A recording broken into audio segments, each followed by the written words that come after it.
Hello and welcome to all our viewers in Nigeria and around the world to Business Point here on Global Television, your hub for topical discussions in the world of business, where we look at tech, innovation, as well as government policies. I'm Queen Agaba, and today we're looking at the federal government's move beginning the launch of the Nigeria and East South Africa Air Cargo Corridor. The cargo corridor, which is in partnership with the United Nations Development Programme, UNDP, and Uganda Airlines, is a transformative export initiative under the African Continental Free Trade Area framework. The Minister of Industry, Trade and Investment, Dr. Jumoke Oduwole, in her speech at the launch held on Africa Day at the Nnamdi Azikiwe International Airport, Abuja, announced that the new air corridor will provide Nigerian exporters with access to 3 key African hubs, that's Uganda, Kenya, and South Africa, with air cargo rates discounted between 50 to 75% reductions in logistic costs, which includes regulatory charges.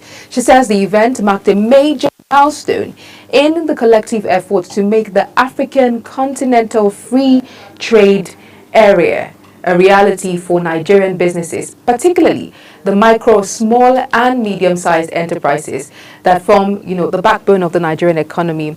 And the new corridor, which is meant to significantly reduce the cost of freighting goods from Nigeria to the East and Southern African countries, is framed by special rates that are currently 50% lower than commercial rates and applies to Nigerian businesses that are members of the umbrella business groups in Nigeria. The minister also said the initiative marks the fulfillment of President Bola Ahmed Tinubu's key business campaign promise to accelerate the diversification of Nigeria's non-oil exports by leveraging the opportunities presented by the African Free Trade Area. She says the federal government remains committed to supporting Nigerian businesses in scaling their exports across the continent, while she also stated that this will ensure that not only can a wide range of Nigerian business benefit from lower cargo rates, but the country can also, from inception and in collaboration with the business groups, actively monitor the levels of trade with African partners.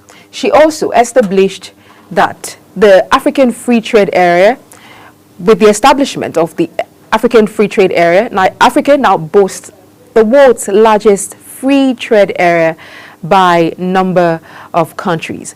Well, joining me on the program to discuss this development, the challenges and the benefits and future prospect is Dr. Wisdom Enang, who is a business and senior energy analyst who would help us look at the possibility of this development after the break. Please stay with us.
Thanks for joining us on the program. If you've just joined us, this is Business Point on Global Television. And today we are joined by Dr. Wisdom Enang, who is a business and senior energy analyst, who will help us look at this development. Many thanks for joining us on the program, Dr. Wisdom. Thank you very much. I'm grateful. Okay. Yesterday, the federal government launched the Nigeria East and Southern Africa Air Corridor, and the cargo corridor is in partnership with the United Nations Development Program and Uganda Airlines, and is said to be a transformative export initiative under the African Continental Free Trade Area framework. Now, according to the Minister of Industry, Trade and Investment, she says that the initiative, I beg your pardon, she says the corridor will provide Nigerian exporters with access to 3 key African hubs, that's Uganda, Kenya, and South Africa, with air cargo rates discounted between 50 to 75% reduction in logistic costs, including regulatory charges. And she says that the event marked a major milestone in the collective effort to make the African Continental Free Trade Area a reality for Nigerian businesses, especially the micro, small, and medium-sized enterprises, which we know form a major backbone to trade businesses basically in Nigeria. But in your opinion, I would like to know, how do you think that this development will impact trade and investment between Nigeria and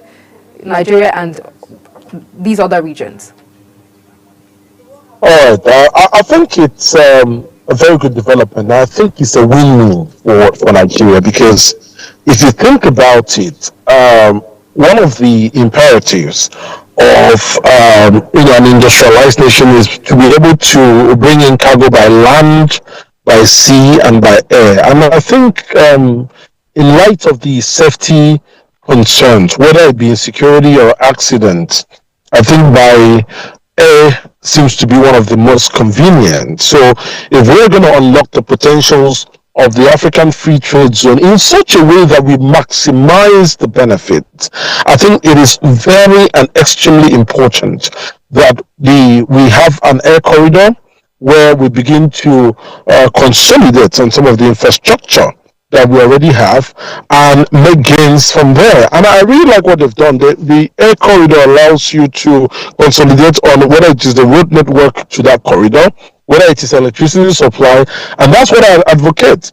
We want to build industrialized nations, but we need to start putting industrialized centers. I'll give you context. If you go to the UK, for example, if in Bristol, you have an area where we have a lot of industries concentrated. You have Airbus there, you have Rolls-Royce.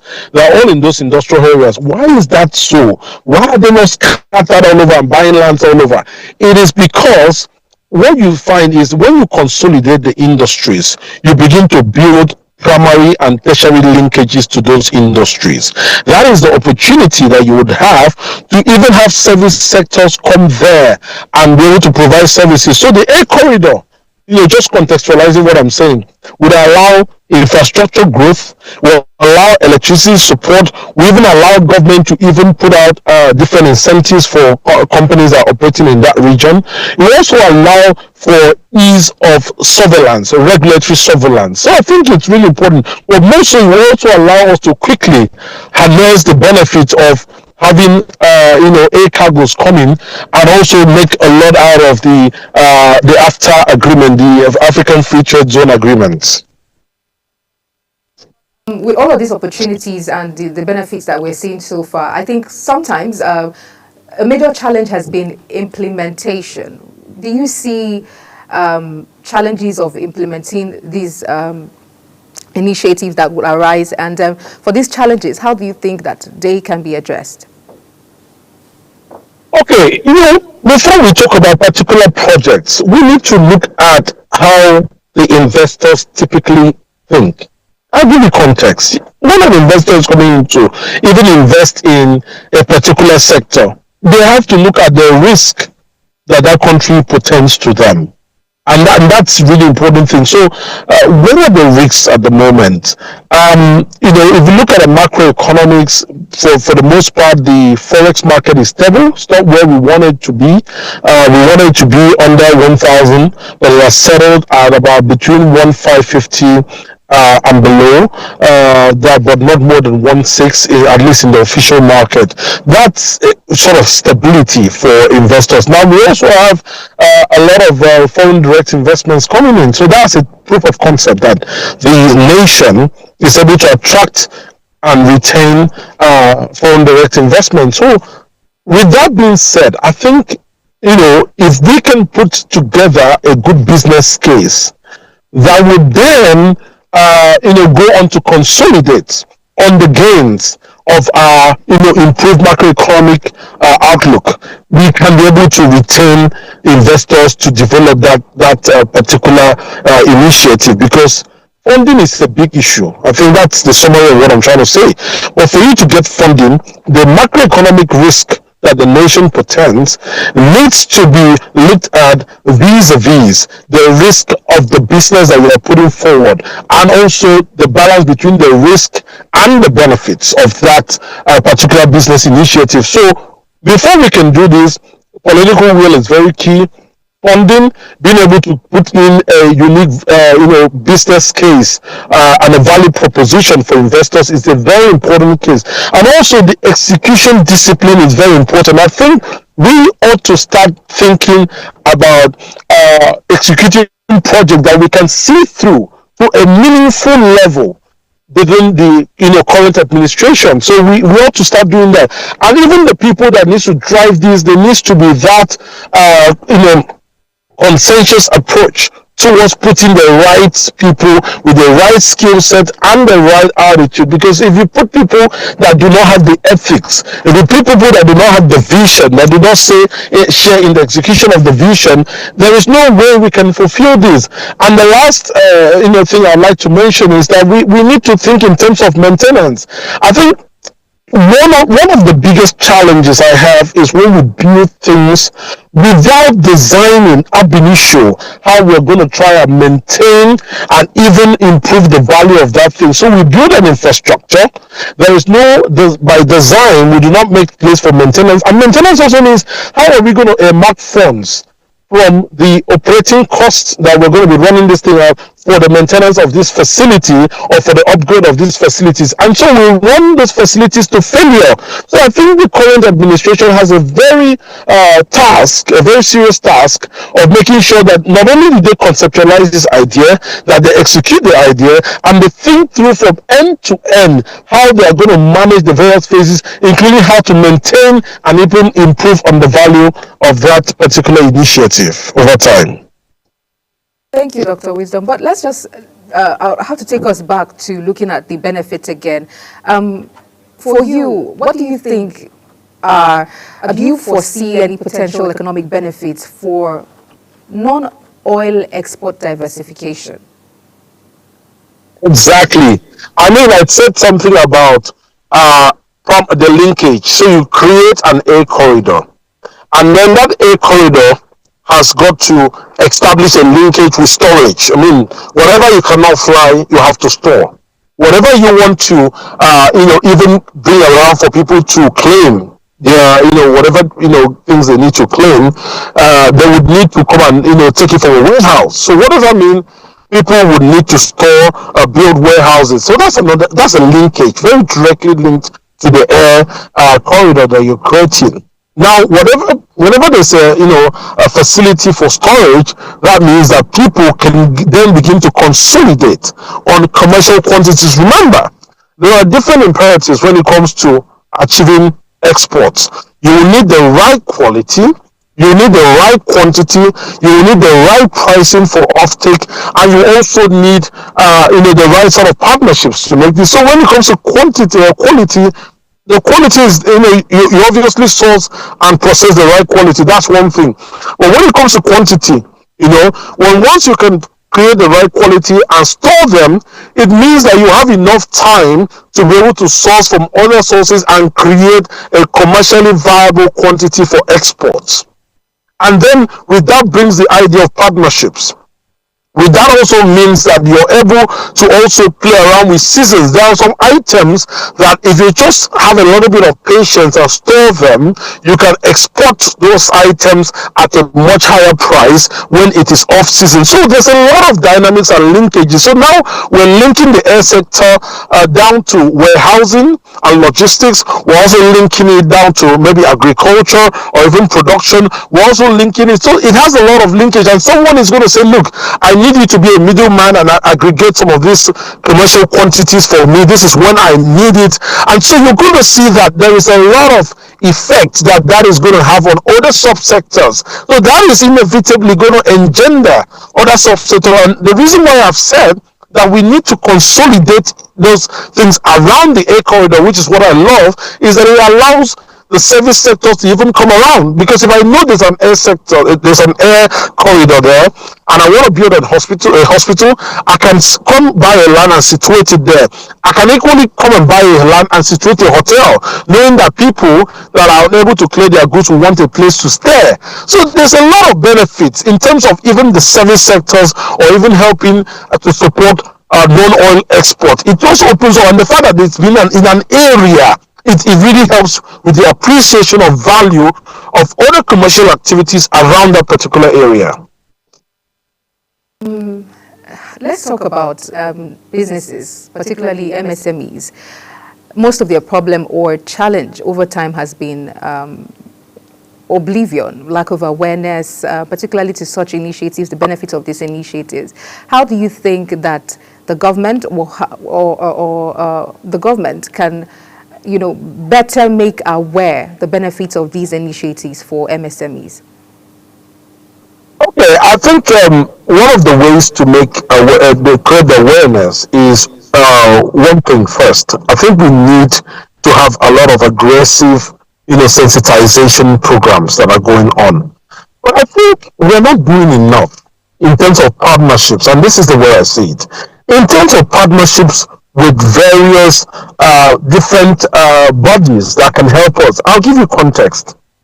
There are some awareness that I become aware of, even abroad, by way of Facebook ads. I see them, the government puts it, they sponsor it, and so I get to click on them and even register things that happen, that I'm interested in or want some more information. So the aspect of social media, because a lot of the younger population are turning to social media, when it comes to psychology of marketing, I think the government needs to know that they need to play around that social media space if they really want to capture the youth who are the greater population that are in charge of the SMEs. I think that's very important. Aggressive marketing using social media is very key. The other aspect is when you look at the roles of our retail banks, a lot of these initiatives, right, I think should be domesticated at the local bank level.